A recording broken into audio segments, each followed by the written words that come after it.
I decided very last minute to join Inktober again this year. I'd been umming and ahhing about it right up until the 1st of October, and then I just thought, well, okay, let's just do it. So we're now on day 11 and I'm still going, so I'm quite happy about that.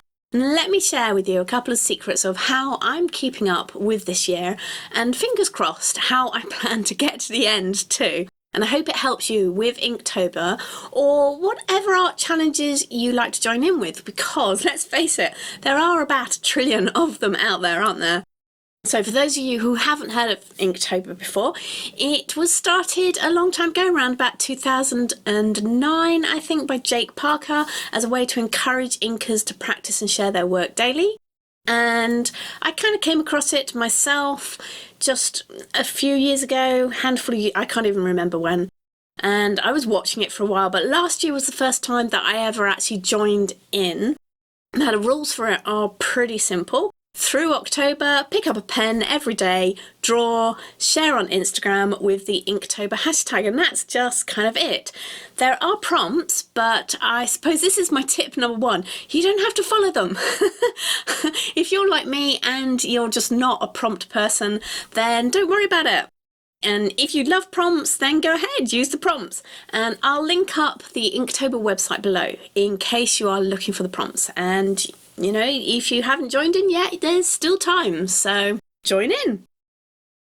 Now, I think this is slightly easier for me because I already have an almost daily drawing habit. It's not 100% daily, I'll be honest, but pretty close. But please don't let this discourage you, because honestly, you can do it too, even if you don't have a daily drawing habit. And I hear this a lot from people wanting to draw more and looking for tips on how to do that in their life. So even if you don't have much time left in your day after, you know, life stuff, you can still fit drawing in if you want to.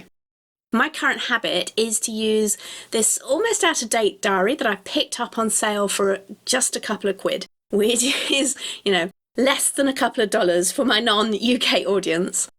It's small, so filling a page can be really, really quick, or as long as I want it to be, really. And you know what? It just sits next to me when I'm watching TV in the evening, so that I can grab it in my downtime just to doodle in. So whatever your downtime activity is, where you don't need to use your hands for anything else and you don't really need to sort of put much thought into stuff, you're just relaxing, then that's a good place to slot this kind of activity into, isn't it? And it could be a few minutes here and there as well. It doesn't have to be sort of like one long slot of time. It could be when you're waiting for the kids and you're parked up in the car, or, you know, all those other activities. What about when you're listening to your podcasts? Actually, we talked about what we listen to whilst we create a couple of weeks ago, didn't we? When we were talking about it last time, that's a different thing for me. What I listen to when I'm creating for work, and that's doing commissions, doing my videos, the other kind of content that I provide, then I'm kind of thinking ahead in those, and I'm juggling a load of different things. You know, is the camera on? That's the key one. Things like that, just lots of stuff. So I actually need to concentrate and just have something that washes over me. But when I do this kind of drawing and doodling, I can do it to podcasts and I can do it to TV, and I don't have to worry about engaging my brain on this one. So yeah, for me, this is very much a downtime activity. But hey, it doesn't have to be a downtime thing. This could be part of your regular warm-up exercise before a bigger art session. So think about your day flow and those times where you can slot this into your routine, or times when you can make room for it in your schedule and make it a habit. And the easier that you make this for yourself and that you can slot it into that routine, then the more likely you are to keep going at it. And we all know that, don't we? But I think that the biggest caveat for this is that you really need to want to do it. At least that's what I've found for me. So no matter what my good intentions are before a challenge, or, you know, before trying to start a habit, any of that kind of stuff, it doesn't matter how much I think I want to do it either. When I start doing it, I soon find out if I actually really do want to do it. And you know, when I've dropped it a week later, that's when I know that I need to sort of rethink it, and maybe it's not a good fit. if you do find it, you drop it, the key thing is not to get cross with yourself. It happens. Just maybe have another think about what your goals actually are and what you want to get out of it. And is it something you really want to do? And also, if you're enjoying it. Because if you're not enjoying it, it's just a lot harder, isn't it? And remember that, if you do drop it a day, a couple of days, even a week or more, don't use that as an excuse not to do it at all, because it kind of piles up, doesn't it? You go, oh, I didn't do it yesterday, so it's going to be harder to do today. And forget it. Yesterday was yesterday. Just pick it up, do it again today, and see how that goes for you.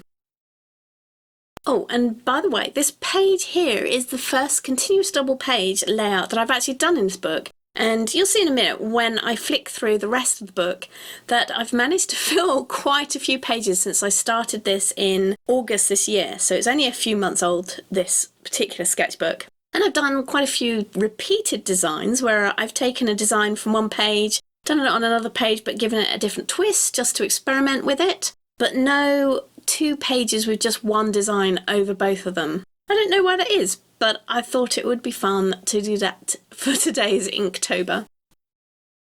So, okay, goals. That kind of helps me a lot. So what are your goals for doing a challenge like Inktober? Do you have any goals for doing these kind of challenges? Now, last year I did Inktober. My goals were just to draw every day and post on Instagram every day. And I really didn't think I would do it. But not only did I do it, but I really enjoyed it, and I ended up with a whole group of new designs and ideas to play with and look back on as well. Now, my goals this year are even more low-key than last year, mainly because I already have this daily habit, so I've just kind of merged the two together rather than add another daily habit in and then just overwhelm myself. So this year my goals are just to experiment with line and mark making and post on Instagram every day, because it's the posting on Instagram every day that I actually find the hardest to do, but I have a hack for that as well, which I'll come to in a minute. So yeah, I think goals can be really helpful, but then I'm the sort of person who is very goal driven, and I have to remember that not everyone is as goal driven as me. So if you're not, then ignore this and just, do what it is that helps you get through these things. But if you are like me and you need something to aim towards, then have a couple of goals that mean something to you, that are going to add to your well-being. You want something that's going to help you and not overwhelm you. And you can look back on October the 31st and say, yeah, I did that. And it doesn't have to be a goal like, become an expert at drawing people or anything like that. It can be as simple as start a daily drawing habit, or just sharing my work and visiting other people sharing theirs. It just has to mean something to you and be valuable to you so that you'll really want to do it.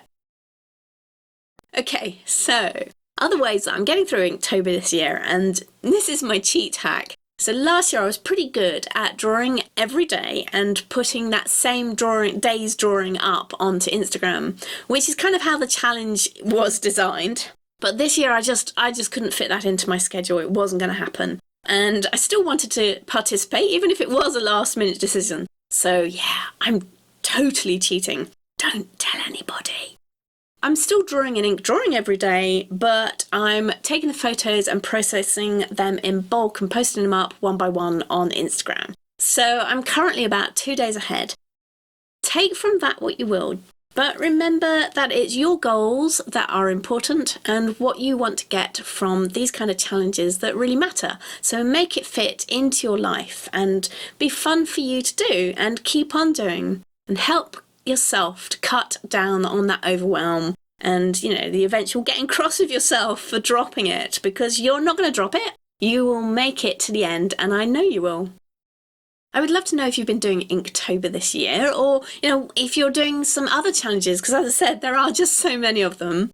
So let me know in the comments below, and if you've got some great tips on how you get through your challenges and keep on doing them, then yeah, please do share, because I know we'd all love to hear them. And whilst I've been chatting, I've been showing you some of the other designs in this book, so a little bit of a sketchbook flip through bonus for you here. And I have shared some of these with my patrons, so hey, hello patrons, lovely to have you here. Big wave to you guys. Now don't forget to pop over to my Instagram to see my Inktober shares and say hi so that I can pop over to see yours.